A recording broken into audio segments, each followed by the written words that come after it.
ने एक और दे दिया और वह है स्वर्ण माने सोना। ठीक है, आपका दम नहीं घुटेगा, आप प्रसन्न रहेंगे, स्वर्ण में वास कर सकते हो। और देखिए स्वर्ण में जैसे ही वास किया है, क्योंकि एक बात और है, ठाकुर जी ना ये स्वर्ण है ना, इस सोने को अपना ही स्वरूप मानते हैं। क्योंकि भगवान ने अपनी विभूतियों को अर्जुन को जब बताया है ना, प्रकाशित किया है, तो बताया धातुओं में जो सोना नाम का धातु वह मैं ही तो हूँ, मैं ही हूँ। जहाँ भगवान का निवास है फिर वहाँ कलयुग कैसे रह सकता है? कलयुग नहीं रह सकता। राजा परीक्षित ने कलयुग को रहने के लिए स्वर्ण का स्थान दे दिया। यह उनकी भूल थी, यह अज्ञानता थी, यह ज्ञान का प्रकाश था, ध्यान रखना। लेकिन बहुत बड़ी बात है, कल यह राजा परीक्षित अज्ञानी तो हो ही नहीं सकते, यह ज्ञानवान है, प्रकाशवान, धर्मशील है यह। और यह बार बार प्रयत्न करता जा रहा, मुझे यह चाहिए, मुझे यह चाहिए, मेरा यहाँ दम घुट रहा है, इसलिए कह दिया जाओ स्वर्ण में वास करो आप। क्योंकि वाकई में जहाँ स्वर्ण में ठाकुर जी का निवास है वहाँ कलयुग नहीं कदापि रह सकता है। लेकिन यह कलयुग किस स्वर्ण में रहता है, इस बात का ध्यान देना है। कलयुग चोरी से चुरा करके लाया हुआ स्वर्ण है, बलपूर्वक छल से छुड़ाया हुआ स्वर्ण है, पाया हुआ स्वर्ण है। ऐसे स्वर्ण में कलयुग रहता है। और जो अपनी मेहनत से कमा करके धारण किया हुआ स्वर्ण है उसमें ठाकुर जी वास करते हैं, क्योंकि वो अपनी ईमानदारी का प्रतीक है और अपनी सत्यता का प्रतीक है, इसलिए वहां ठाकुर जी रहते हैं। और बेईमानी, 2 नंबर से, नाना प्रकार के व्यवसायों से, छल पूर्वक, कपट से, ऐसे स्वर्ण में कलयुग वास करता है। इसलिए परीक्षित ने कहा है जहां परिपूर्णता और मेहनत का फल है वहां भगवान रहते हैं, बल्कि कलयुग नहीं रह सकता। और जहां दुराचारी लोग हैं वहां पर कलयुग रह सकता है, कोई बात नहीं। इसलिए यदि है ध्यान रखना है। लेकिन यह बिल्कुल सत्य है कि राजा लोग भी स्वर्ण से वंचित नहीं हो सकते। एक दिल की बात है, बहुत सुंदर से राजकोष में जाकर परीक्षित जी महाराज ने वह स्वर्ण मुकुट धारण किया अपने सर पर, जो कि धर्मराज युधिष्ठिर जी महाराज को सम्राट बनाने के लिए जरासंध का वध किया भगवान ने भीम के द्वारा, लेकिन छल से बलपूर्वक। दोनों योद्धाओं का द्वंद्व युद्ध था। अगर भगवान नारायण, भगवान कृष्ण वहां पर भीम को प्रकाशित नहीं करते, उन्हें नहीं समझाते, उन्हें नहीं बताते, उनके बल को पुनः बलवान नहीं बनाते उन्हें, तो वह कभी मारा नहीं जाता। छल पूर्वक बल से भीम ने उसका वध किया था। वह राजमुकुट लेकर के आए थे, वही धारण किया है, इसलिए यहाँ कलयुग सवार कर गया है। और कलयुग है ना, यह स्वर्ण के अंदर से धीरे धीरे मस्तिष्क में आ गया। और मस्तिष्क में जैसे ही आया है ना, कभी भी शिकार न खेलने वाले महाराज शिकार खेलने के लिए चले गए। अपने सेवकों को साथ में ले आए। मार्ग में जाते समय आंधी और तूफान आया, सारे सेवक जन है ना वह बिछुड़ गए। अश्व पर अकेले महाराज हैं। पूरे दिन शिकार की खोज करते रहे, लेकिन कोई भी शिकार नहीं मिला, कोई भी शिकार नहीं। संध्या हो गई, भूख ने सता दिया, भूख लग रही है, प्यास लग रही है। लौट करके आ रहे हैं, महामुनि समीक ऋषि का आश्रम मिला। मार्ग में देखा है यहाँ संतों के दर्शन होंगे, बड़ा सुंदर भाव है, अश्व को बांध दिया है। संतों के दर्शन में कुछ न कुछ यहाँ मिलेगा, तृष्णा मिटेगी। लेकिन आकर के देखा है समीक ऋषि ध्यान अवस्था में बैठे हैं, लेकिन उन्हें ध्यान अवस्था से मैं जाकर के कैसे कहा जाए, बड़ी विडंबना है। लेकिन वाकई में ध्यान योग है या वैसे ही भजन करने बैठे हैं या ब्रह्म समाधि है, यह जानने के लिए परीक्षित जी महाराज ने एक मृतक सर्प लिया, उनके गले में डाल दिया है। अगर यह वाकई में ब्रह्म समाधि में होंगे तो कुछ होगा ही नहीं। अगर वैसे ही योग कर रहे हैं, साधना कर रहे हैं, तो फिर मुझे यह पहचान लेंगे, नेत्र खोल के देख लेंगे तो वार्ता हो जाएगी। लेकिन भाई अब मृतक सर्प को उनके गले में जैसे डाला है, लेकिन उन्होंने केवल ब्रह्म समाधि में लीन समीक ऋषि को कोई भी ख्याल नहीं हुआ। राजा लौट करके चले गए। लेकिन यहाँ पर देखा है नदी से स्नान करने के बाद आए हुए समीक पुत्र श्रृंगी ऋषि ने देखा है यह मृतक सर्प मेरे पिताश्री के गले में किसने डाला है। और उन्होंने अपनी योग शक्ति से देखा राजा परीक्षित, अब तो महाराज जब से भगवान गोलोक धाम के लिए गए हैं ना, तब से राजा लोगों ने हमें बलहीन समझ लिया। इसलिए आज श्रृंगी ऋषि ने अंजलि में जल लेकर के अपने बल का अधिकार बताना चाहे और कहा है, राजा लोगों आज भी हमारे अंदर कितना बल है यह हम तुम्हें दिखाते हैं। पश्चितः में बलम, हमारे अंदर कितना बल है। अंजलि में जल कमंडल से लिया और श्राप दे दिया राजा परीक्षित को। राजन, बड़ा सुंदर व्यास जी ने लिखा है यहाँ पर, यह समीक पुत्र श्रृंगी श्राप दे रहे हैं राजा परीक्षित को। आज क्या होगा तुम्हारे साथ? इतिलग्तम यादम तक्षकः सप्तमे हनि, श्री कृष्ण गोविंद हरे मुरारे, श्री कृष्ण गोविंद हरे मुरारे, हे नाथ नारायण वासुदेव, गच्छयति स्वांकुलांगर योततो मे तत्वं, श्री कृष्ण गोविंद हरे मुरारे, श्री कृष्ण गोविंद हरे मुरारे, हे नाथ नारायण वासुदेव। गोविंद बोलो प्यारे गोपाल बोलो, राधा रमण हरि गोविंद बोलो, गोविंद बोलो प्यारे गोपाल बोलो, राधा रमण हरि गोविंद बोलो, राधा रमण हरि गोविंद बोलो। इति लग्तम याद तक्षक सप्तमे हनि, राजा परीक्षित आज से ठीक 7वें दिन तक्षक सर पाएगा और वह तुम्हें डस लेगा, तुम्हारी मृत्यु हो जाएगी, इसलिए ऐसा श्राप दे दिया आज। लेकिन समीक ऋषि ने नेत्रों को खोला, समाधि खुली, पुत्र के विषय में पुत्र ने बताया।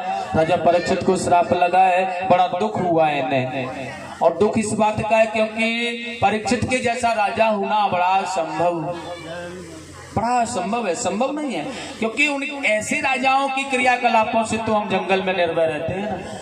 लेकिन अपने शिष्यों को बुलाया, जाकर के बता तो दो कम से कम कि उन्हें श्राप लग गया है।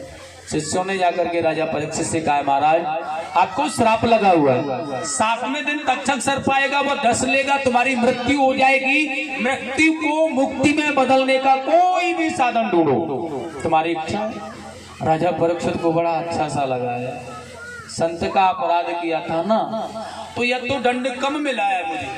वह सोच रहे हैं इतना बड़ा दंड मिलना था कि मेरे पुत्रों के सहित मेरा साम्राज्य नष्ट होना था, सर्वस्व नष्ट, क्योंकि मैंने एक संत का अपमान किया है, मैंने एक ऋषि का अपमान किया है, इतना बड़ा अपराध। लेकिन जो भी है, आज अपने पुत्र जन्मेजय को राज दिया, बाण प्रस्थ लेकर के आज राजा परीक्षित गंगा के किनारे पर आ गए हैं। प्रभु जी बस यही मन में कैसे ठाकुर जी मिलेंगे, और यह बात चारों दिशाओं में गूंजने लगी है। महर्षि, राजर्षि, ब्रह्म ऋषि, बड़े बड़े त्रिपुंडधारी, मुंडधारी, बहुत बड़े बड़े संत ऋषि गण, ब्राह्मण लोग यहाँ आ गए हैं, राजा परीक्षित को मृत्यु से मुक्ति में बदलने का साधन ढूंढ रहे हैं। कैसे होगा ये, कैसे होगा ये?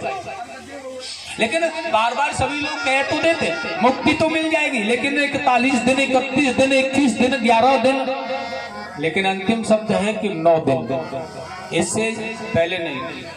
लेकिन 7 परीक्षित जी ने तो निर्णय कर दिया, जीवन के 7 दिन शेष रह गए और इन्हें 7 ही दिनों में मुक्ति पानी है। ऐसा कोई साधन हो आप मुझे बताइए।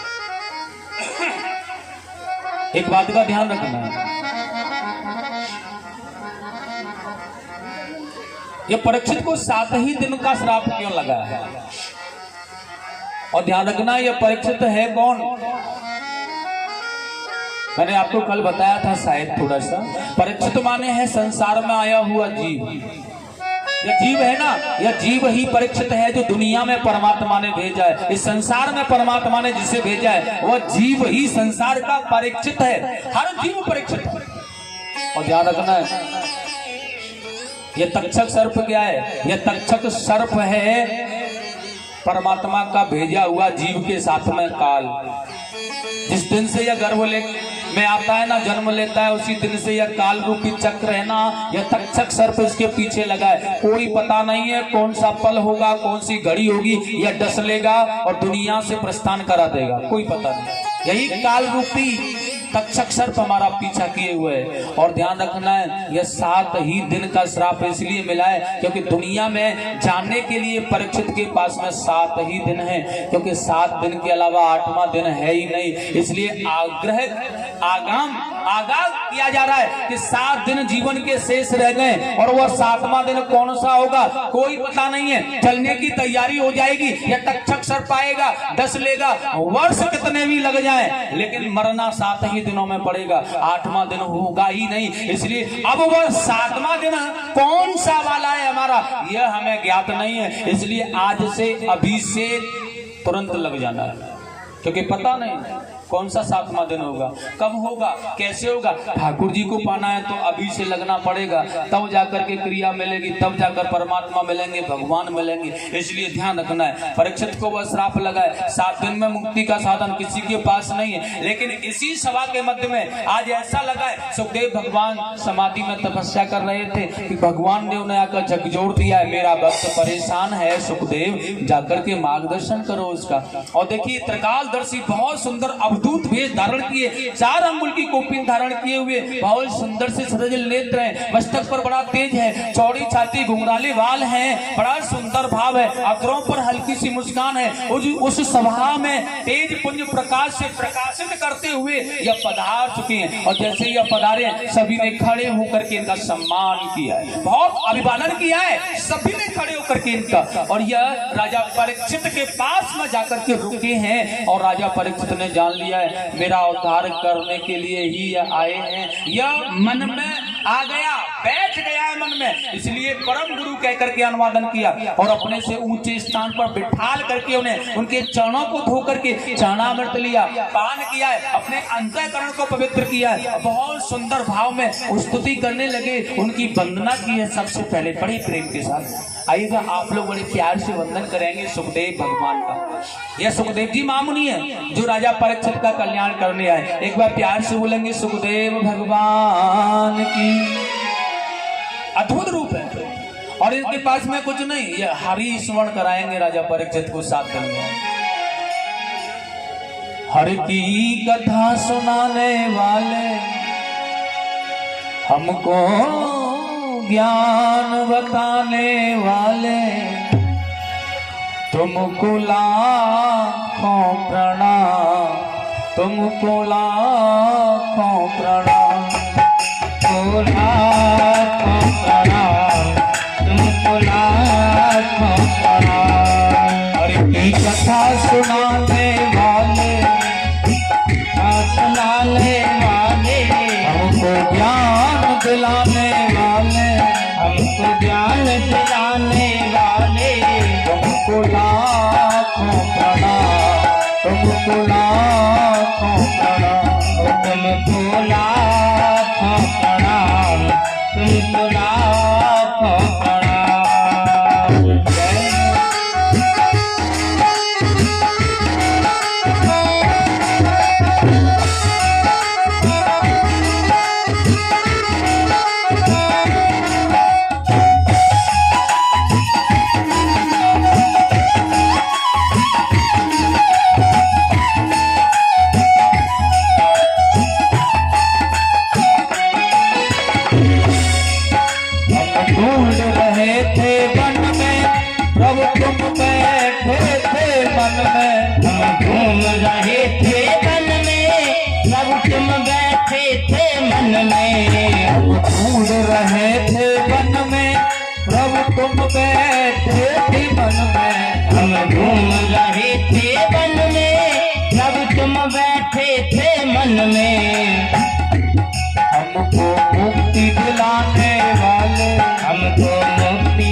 लाखों प्रणाम।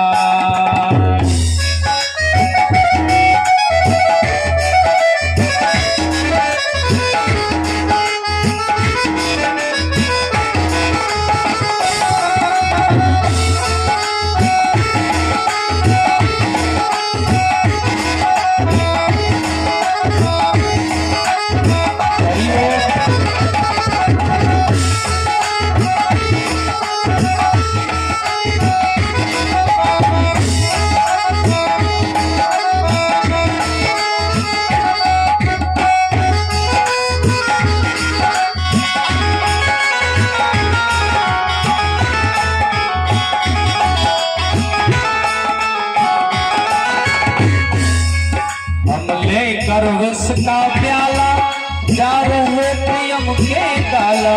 हम लेकर विष का प्याला जा रहे प्रियम के गाला।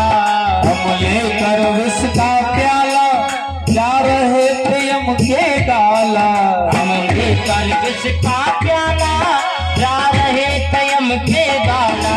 अमृत सुधा पिलाने वाले, अमृत सुधा पिलाने वाले, हमको मुक्ति दिलाने वाले, हमको मुक्ति दिलाने वाले।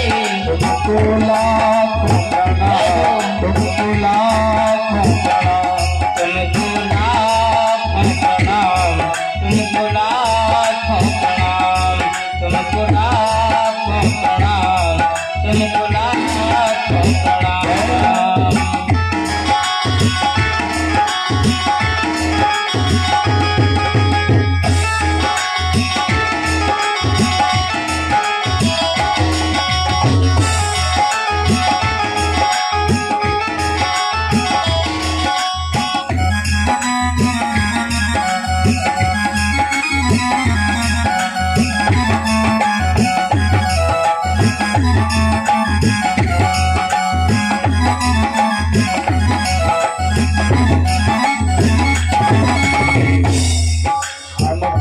तेरा क्या बातें बस शीश झुका यही गाते।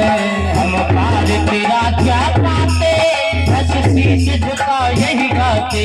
हम पार तेरा क्या पाते बस शीश झुका यही गाते।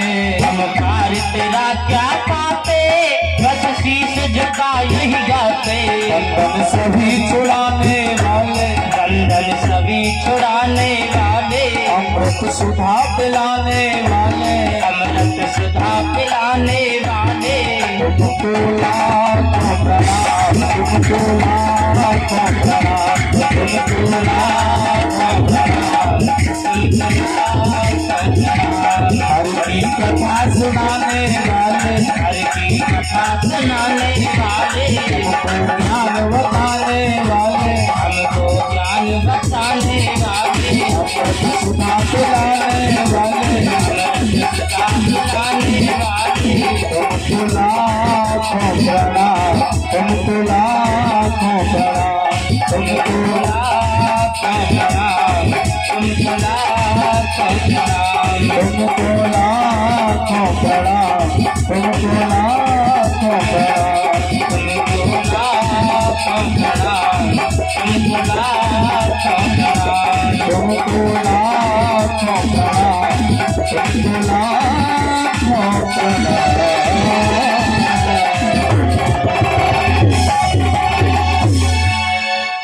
बोलेंगे सुखदेव भगवान की। श्री राजा परीक्षित जी ने पूजन किया है बहुत अच्छी तरह से, बैठ करके बहुत अभिवादन किया और एक प्रश्न कर दिया, भगवान मैं एक असाध्य मरीज हूँ और ऐसी अवस्था में केवल कान रूपी दोनों से दवा ले सकता हूँ। 7 दिन में मुक्ति का कोई भी उपाय हो तो आप मुझे बताने की कृपा करें। महामुनि सुखदेव जी ने बहुत सुंदर प्रश्न प्रारंभ किया है, कहना प्रारंभ किया है, राजन यह 7 दिन तो बहुत ज्यादा हैं। राजा खटवांग की मुक्ति तो 2.5 घड़ी में हो गई थी, इसलिए निश्चिंत आनंदमय होकर के, आनंदमग्न होकर के बड़े सुंदर भाव में बैठ जाओ और अपने भगवान का ध्यान करो, चिंतन करो, मनन करो। अगर परमात्मा को देखिए, एक बार बोलेंगे सुखदेव भगवान की। दरोगा जी ने आग्रह किया था, महाराज जी 5 मिनट लूँगा मैं, थोड़ा सा समय बीतता जा रहा है। मुझे ख्याल तो था, लेकिन प्रसंग ऐसा था तो मैं तो 5 मिनट का समय मैं दूंगा आपको। आप जो भी कुछ कहना चाहते हैं, जैसा भी कहना चाहते हैं बताएं।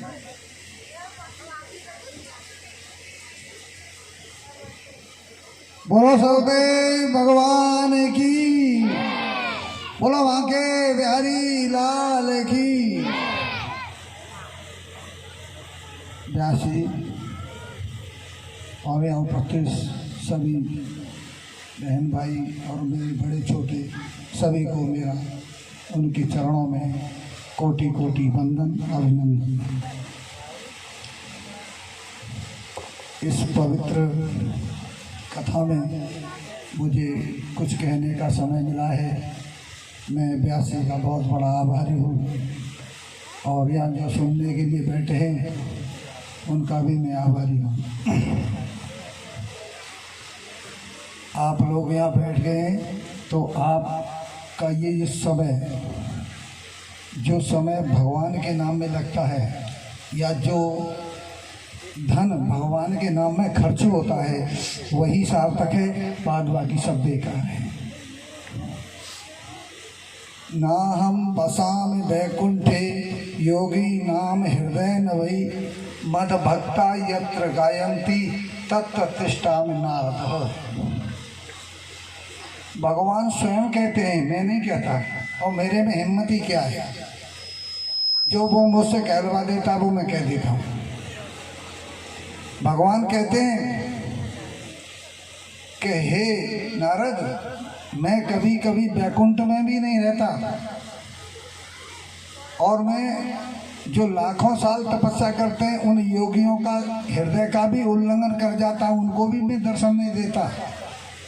लेकिन जहाँ मेरे भक्तगण मेरी कथा भागवत सुनते हैं या कहते हैं वहाँ मैं अवश्य उपस्थित रहता हूँ। तो आप यहाँ देख लीजिए, यहाँ बैठे हो, यहाँ भगवान का वास है। तुम इधर उधर की सोचोगे वो तुम्हें नहीं दिखाई दे, लेकिन वो सब देख रहा है। माता धन्यो पिता धन्यो गोत्रम धन्यम क्रोधभव वसुधा देवी यत् स्यात् गुरु भक्ततः। उसका माता धन्य है, उसका पिता धन्य है, उसका गोत्र और कुल धन्य है, और ये पृथ्वी माता धन्य है जो भगवान का भजन कीर्तन करते हैं और सुनते हैं। तो आप लोग बड़े भाग्यशाली हैं। सुखदेव जी ने कहा था परीक्षित को, जब कथा सुना रहे थे उस समय परीक्षित जी ने कहा कि प्रभु आप एक बात बता दें, क्वेश्चन कर रहा हूँ मैं आपसे कि लोगों के द्वारा अनजाने में बहुत सारे पाप हो जाते हैं और उन अनजाने पापों से मुक्ति कैसे हो सकती है, कृपया आप बताने की कृपा करेंगे। तो भगवान सुखदेव जी ने बहुत सुंदर उत्तर दिया है। अगर कोई किसान खेत करता है तो लाखों कीड़े सैकड़ों चींटी मर जाती हैं। हम पवित्र से पवित्र हवन करते हैं, इसमें भी लकड़ियों में कुछ न कुछ कीटाणु जो होते हैं वो मर जाते हैं। हम और भी बहुत सारे काम करते हैं, माताएं बहनाएं चूल्हे में लकड़ियां जलाती हैं, उनमें भी कीटाणु जो होते हैं वो मर जाते हैं। तो क्या जब वो मरेंगे तो पाप नहीं लगेगा? बिल्कुल लगेगा। तो यही बात परीक्षित जी पूछना चाहते हैं कि भगवान ये बताओ प्रभु कि इनसे अनजाने पापों से हमको मुक्ति कैसे मिले। तो सुखदेव महाराज कहते हैं कि हे परीक्षित, आदमी अगर वो 5 यज्ञ रोजाना करे तो ये 5 यज्ञों करने से उसके अनजाने हुए पाप बिल्कुल नष्ट हो जाते हैं। परीक्षित कहते हैं महाराज, एक यज्ञ कोई अगर करवाता है तो उसे तमाम बार सोचना पड़ता है कि क्या करना चाहिए, कैसे करना चाहिए, कब कराना चाहिए, किसके द्वारा करना चाहिए। और आप 5 यज्ञ रोजाना बता रहे हैं, कैसे कर सकता है कोई गृहस्थी। सुखदेव महाराज कहते हैं कि ये करना कोई बड़ी बात नहीं है। तो महाराज आप बताइए। सुखदेव महाराज परीक्षित को कहते हैं कि हे परीक्षित, जब भी हम घर में खाना बनाते हैं तो पहली रोटी गाय को देनी चाहिए। माता बहना निकालती होंगी, बहुत सारी कंजूस मेरी जैसी होंगी वो नहीं निकालती होंगी। उन्होंने कहा चींटियों को आटा देना चाहिए। जहाँ कहीं भी जाते हैं जहाँ चींटी चुगाते हैं, ये भी एक यज्ञ है। तीसरा, जब हम कहीं जाते हैं तो मछलियों को जो हम आटा खिलाते हैं, ये भी एक यज्ञ है। चौथा, इस समय गर्मी पड़ रही है, चाहे ठंड हो जाड़े हो, लेकिन अपनी छत पर जो पक्षी होते हैं उनके लिए दाना और पानी जरूर रख देना। ये कोई बड़ा काम नहीं है, लेकिन हम रखते ही नहीं हैं।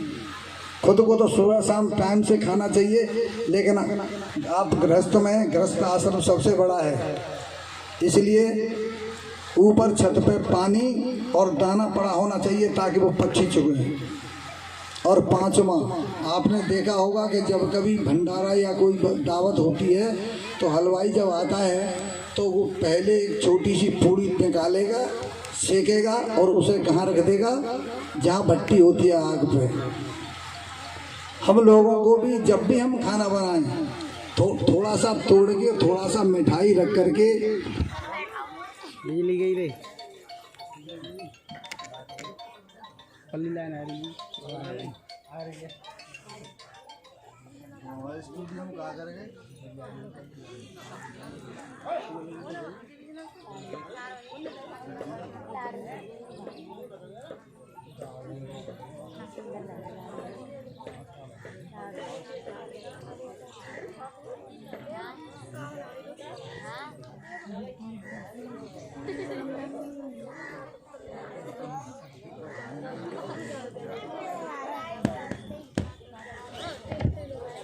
हरि ओम, हरि ओम, हरि ओम। बोलो बांके बिहारी लाल की। तो 5वां है कि हम जब भी खाना बनाते हैं तो उसमें से थोड़ा टुकड़ा निकाल करके और उसमें थोड़ा सा मीठा लगा करके अग्नि को आप सुहा कर दें। ये 5 काम हैं, बड़े आसानी से कर सकते हैं। और आप जो जाने अनजाने में आपसे कोई पाप हो जाता है तो उस पाप का फल आपको नहीं भोगना पड़ेगा। बोलो श्याम रामचंद्र की। परीक्षित ने कहा प्रभु इसको भी कोई न कर पाए, किसी पर नहीं कर पाते, बिजी हो जाते हैं लोग। बिजी मैंने मिलाया, पहले बिजी नहीं था, तो क्या करें। तो सुखदेव महाराज कहते हैं कि जो भी व्यक्ति भगवान का नाम लेते हैं और वो काम करते रहते हैं, भगवान का नाम लेते लेते काम करते हैं, उन्हें भी ये पाप नहीं लग सकता। सबसे ज़्यादा फायदा है कि आप जो भी काम करते हैं घर में, चाहे कुछ भी करें, लेकिन भगवान का नाम अंदर अंदर जरूर आना चाहिए। तो जो आप पाप जो हो रहा है आपसे, उसका दोष आपको नहीं लगेगा। वैसे कहने को तो मैं अभी और कुछ कह सकता हूँ, क्योंकि ये भागवत का मामला है, इसमें ज़्यादा डिस्टर्ब करना ठीक नहीं है। और मैं व्यास जी के श्री चरणों में प्रणाम करता हूँ कि उन्होंने मुझे अपना जान करके 5 मिनट का समय दिया है। बोलो श्याम रामचंद्र की, पवन सुत हनुमान की, बजरंग बली की, बांके बिहारी लाल की, सद्गुरुदेव भगवान की। ना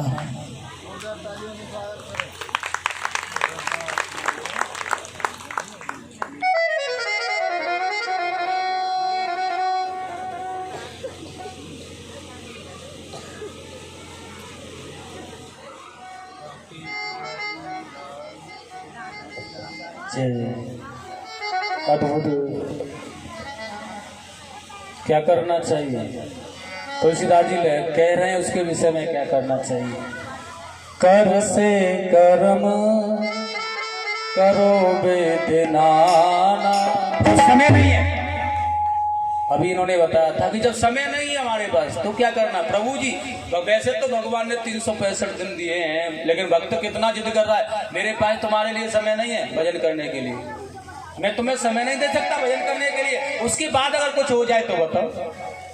तुलसीदास जी ने बहुत सुंदर कह दिया, कर से कर्म करो वेदनाना, मन राखो यहाँ कर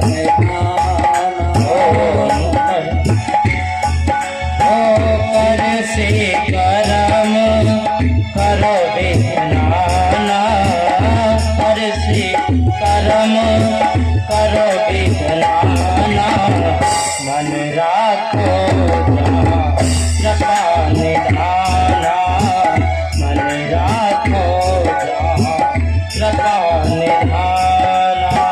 श्री राम जय राम जय जय राम, श्री राम जय राम जय जय राम, श्री राम जय राम जय जय राम, ओ श्री राम जय राम जय जय राम, श्री राम जय राम जय जय राम।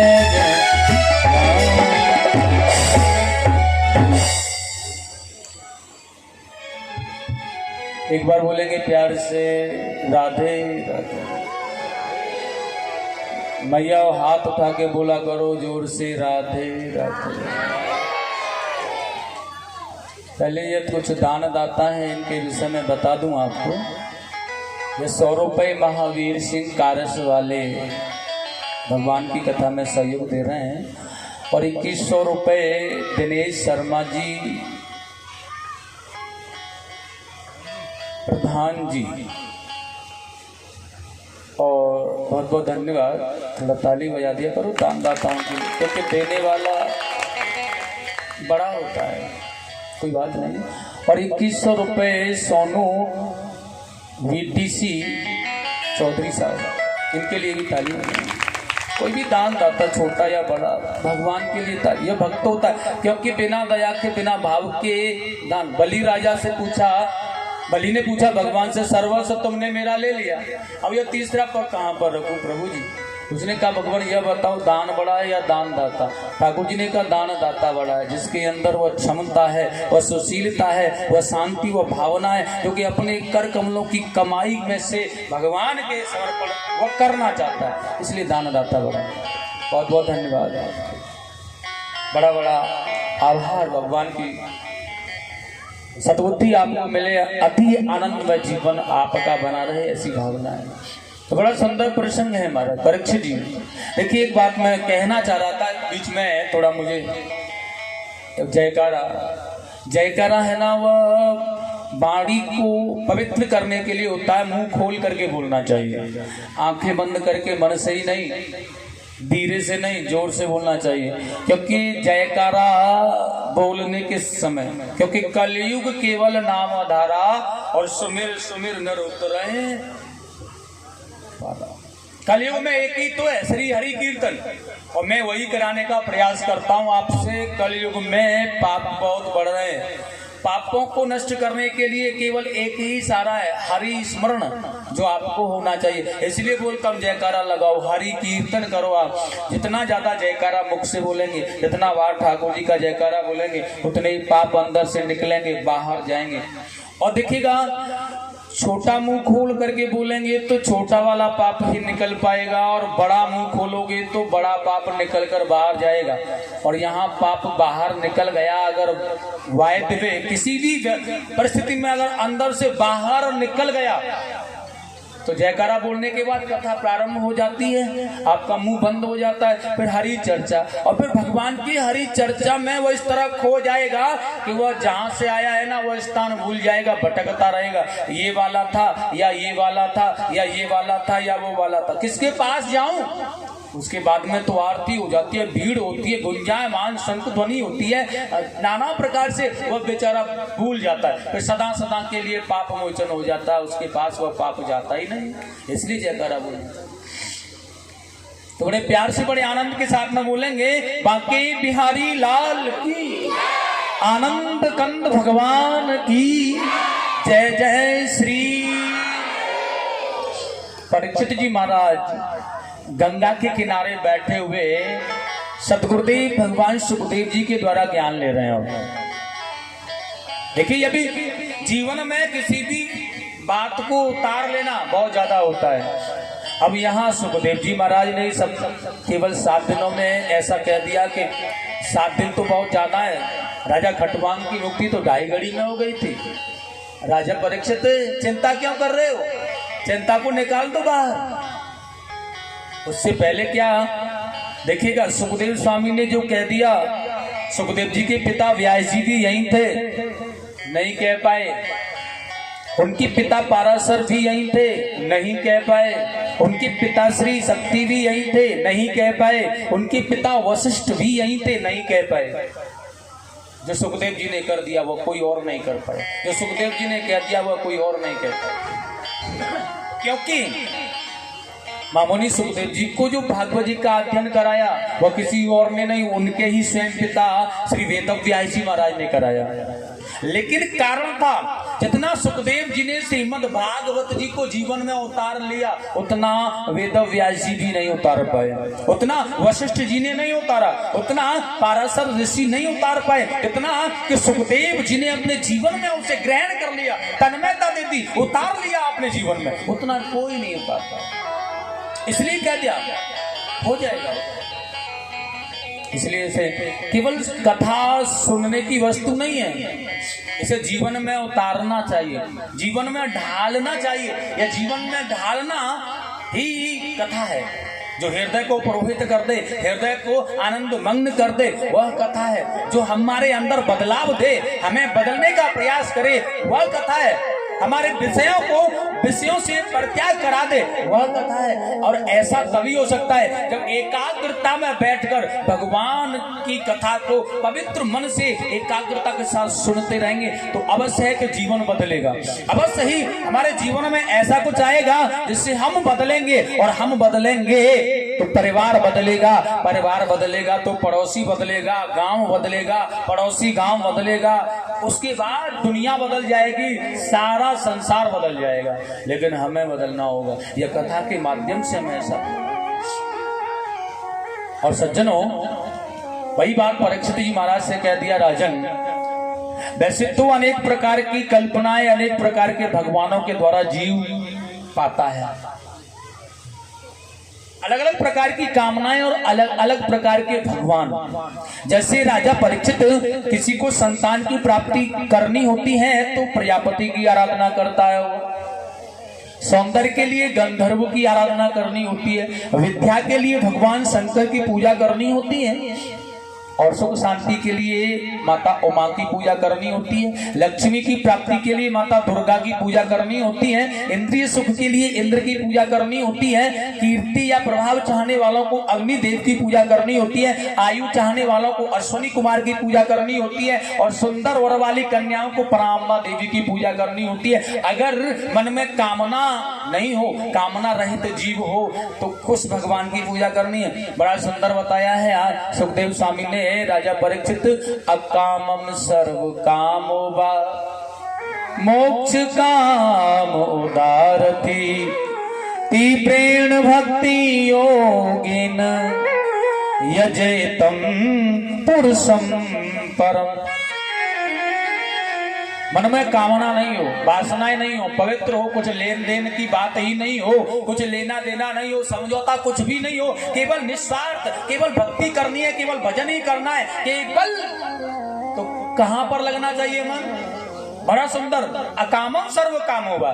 कोई भी कामना मन में नहीं है, किसी भी प्रकार की काम भावना भी नहीं है, कुछ भी चाहिए नहीं। मोक्ष काम उदारती, केवल एक ही शरणागति, मुक्ति पानी है। केवल भगवान की शरणागति, केवल वह सत्य संसार को भाषित सा कर रहा है वही मिल जाए तो तीव्रेण भक्ति योगे न, कैसे किसी चीज को भाग करके लाया जाए, वैसे तीव्रता के साथ योगे न यजेतम पुरुषम परम, भगवान गोविंद भगवान कृष्ण के श्री चरणों में वंदन करना चाहिए। और बड़ा सुंदर कहा है राजन, जहां जहां भी दृष्टि डाल करके देखे ना उनका ही शरीर हमें दिखता है, उसे वैष्णव भक्त कहते हैं। जैसे गर्दन से ऊपर जन सत्य आदि जन लोग होते हैं, कमर से नीचे तल वितल आदि लोग होते हैं, हृदय में धर्म होता है, अधर्म पीठ में अधर्म होता है, अधरोष्ट में लोभ होता है, भुजाओं में इंद्र, नाड़ियों में नदियां, हड्डियों में पर्वत होते हैं और रोमांच आदि भाग में वृक्ष आदि होते हैं। जहां जहां दृष्टि डालकर देखें वहां वहां हमें अपने भगवान श्री कृष्ण भगवान परम पिता परमात्मा का दर्शन होता है, वही वैष्णव भक्त होता है। और मन को लगा तो मुक्ति मिल जाएगी। बड़ा सुंदर कहा है यार, बहुत अच्छी तरह से उनकी इच्छा होती है, उनकी ही कृपा से सृष्टि का पालन होता है, उनकी कृपा होती है सृष्टि का विलय हो जाता है राजा परीक्षित। लेकिन जब यह सृष्टि का आरंभ कर रहे होते हैं, बड़ा सुंदर, इसी परम पुरुष काल से कर्म और स्वभाव निहित होते हैं, काल में स्वभाव से परिणाम तथा कर्म से महत्व उत्पन्न होता है और महत्व से अहंकार, और अहंकार के जन्म की बात बड़ा सुंदर बताया, उनके 3 भेद बनते हैं, सात्विक राजस तामस। इसी 5 महाभूत तथा 5 तन्मात्राओं की उत्पत्ति होती है, उन्हीं सभी तत्वों को मिलाकर के एक अंड बनता है जो बहुत वर्षों काल तक जल में पड़ा रहता है। राजा परीक्षित उसी अंड का भेदक